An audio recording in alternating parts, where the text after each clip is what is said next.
Regard innocent, épisode 21. Sortie des monstres. Aujourd'hui est un jour spécial.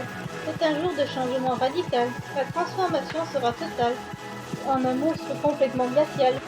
Les morts vivants vont se réveiller pour venir vous effrayer. Ils vont se glisser dans vos lits et provoqueront des insomnies. La peur sera présente, l'ambiance sera pesante. Tous les cris effrayants viendront te glacer le sang. Les monstres sonneront à ta porte et ils feront tous en sorte d'obtenir quelques friandises. C'est avec eux que tu pactises. Si tu refuses leur requête, cela te mènera à ta perte. C'est un sort qui te sera jeté dans ce monde cauchemardé. Les monstres sont de sortie pendant toute une nuit. Au matin venant, ils retourneront se coucher ardemment.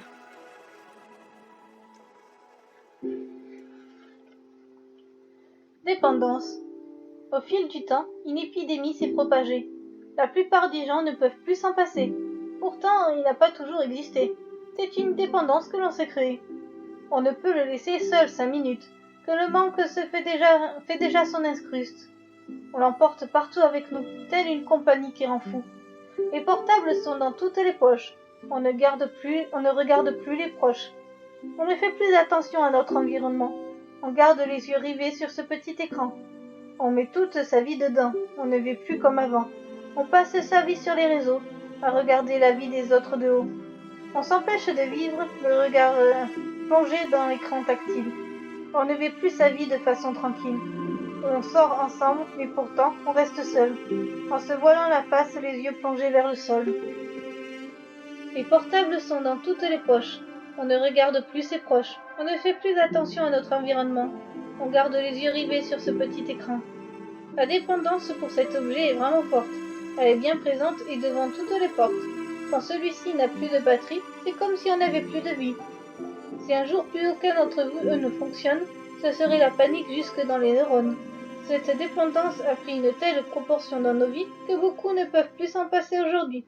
Alors que dans un passé pas si lointain, il n'existait pas, c'est certain, de telles dépendances inutiles, que celle des téléphones tactiles.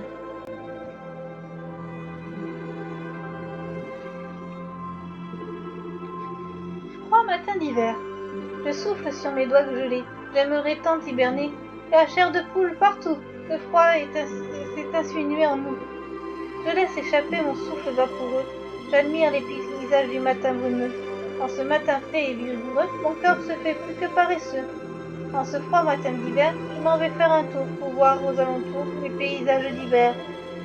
Je regarde les perles de glace formées sur les toiles d'araignée. J'observe en cette place le froid qui s'est installé. Dans mon manteau emmitouflé, je marche d'un pas rapide, dans ce froid translucide. Je réchauffe mes mains glacées. En ce froid matin d'hiver, je m'en vais faire un tour pour voir aux alentours les paysages d'hiver. Je rentre tout doucement chez moi, je me réchauffe auprès d'un feu de bois, en buvant un bon chocolat chaud pour réchauffer mon cœur esquimau. Je regarde par la fenêtre le froid, camouflé dans ma couverture à moi. Je regarde l'hiver passer, dans un froid bien glacé.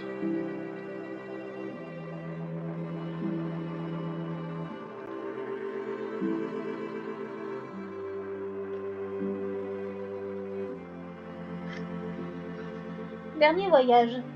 Je me suis toujours demandé ce qu'il y avait là-bas. Oui, que se passe-t-il au crépuscule de notre vie? Quel voyage effectuons-nous lorsque cette-ci est finie? Personne n'est jamais venu nous répondre de l'au-delà. À la fin d'un voyage, lorsque nous terminons un cycle, serait-il possible que l'on recommence un nouveau périple? Serait-il possible que ce soit un cercle infini? Enchaînons-nous encore et toujours des nouvelles vies? C'est mon dernier voyage, je regarde les paysages, j'arrive au terminus de ma vie, des pages qui furent bien remplies. Et si la fin d'une vie était en fait la fin d'un roman image, la mort serait-elle alors notre dernier voyage? Mais alors quelle serait la destination de celui-ci? Un recyclage de l'âme ou la destruction d'un récit? Je me demande quel est ce dernier voyage. Que croisons-nous comme paysage? Y a-t-il des épreuves à passer? Où l'on passe sans être embêté? C'est mon dernier voyage, je regarde les paysages, j'arrive au terminus de ma vie, des pages qui furent bien remplies. Comment savoir quel est cet inconnu? Après tout, c'est un voyage sans retour. Personne n'en est jamais revenu. Ce n'est pas une boucle de ce parcours. C'est bientôt l'heure du dernier voyage. Bientôt, je ne serai que mirage. J'ai bien noirci les pages de ma vie. J'ai le temps de partir dans la nuit. C'était mon dernier voyage. Je regarde les paysages. J'arrive au terminus de ma vie. des pages qui furent bien remplies.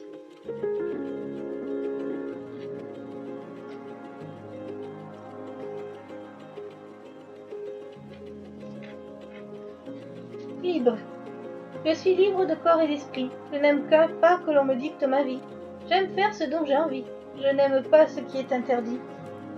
J'ai fait des choix dans ma vie. Cela ne vous plaît pas, tant pis. Pourquoi devrais-je choisir vos voies alors qu'il y a tant de possibilités devant moi? Pourquoi devrait-on tous rentrer dans les cases? Tout ce que vous me dites me blase. Pourquoi obliger des gens à choisir un chemin? On est tous différents face au destin. Je suis libre de corps et d'esprit. Je n'aime pas que l'on me dicte ma vie. J'aime faire ce dont j'ai envie. Je n'aime pas ce qui est interdit. Pourquoi devrais-je m'habiller de telle façon si ça ne me plaît pas? Pourquoi devrais-je manger telle ou telle nourriture si ce n'est pas mon choix?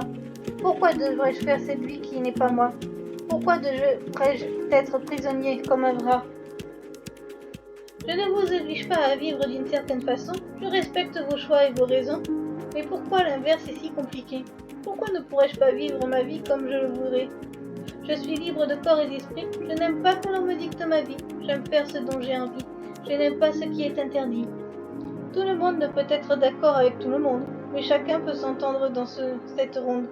N'imposez pas aux autres vos opinions, les partager est une meilleure option. Si vous m'obligez à faire ce que vous ne voulez pas, si je vous obligeais à faire ce que vous ne vouliez pas, vous vous révolteriez contre ça. Ne faites pas aux autres ce que vous ne voudriez pas qu'on vous fasse. Respectez la vie de chacun sur cette place. Je suis libre de corps et d'esprit. Je n'aime pas que l'on me dicte ma vie. J'aime faire ce dont j'ai envie. J'aime pas ce qui est interdit. Laissez-moi vivre ma vie comme je l'entends. Détournez le regard si vous n'êtes pas content. Ne me faites pas culpabiliser. Laissez-moi ma liberté.